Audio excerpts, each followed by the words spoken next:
Hi and welcome back. In this segment we'll cover the overall rules for ASC 360 and the overall impact on the financial statements. Really short segment here. We'll do actually a review of some of the things we've been talking about here. The definition of an impairment according to ASC 360 is this: the carrying value of a long-lived asset is not recoverable and exceeds its fair value. So the amount on your books of the asset is higher than the fair value of the asset.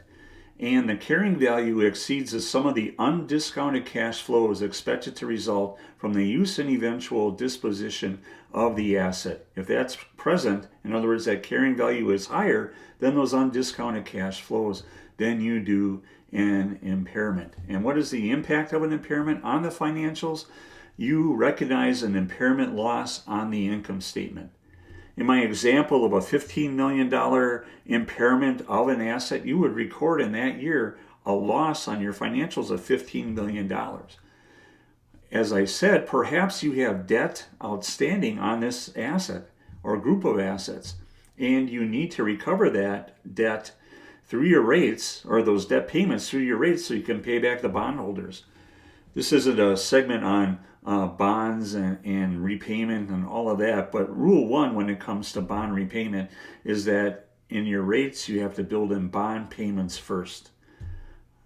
You have to have a method to recover those costs in your rates, and you have to decide on how you are going to do that, because impairments are permanent.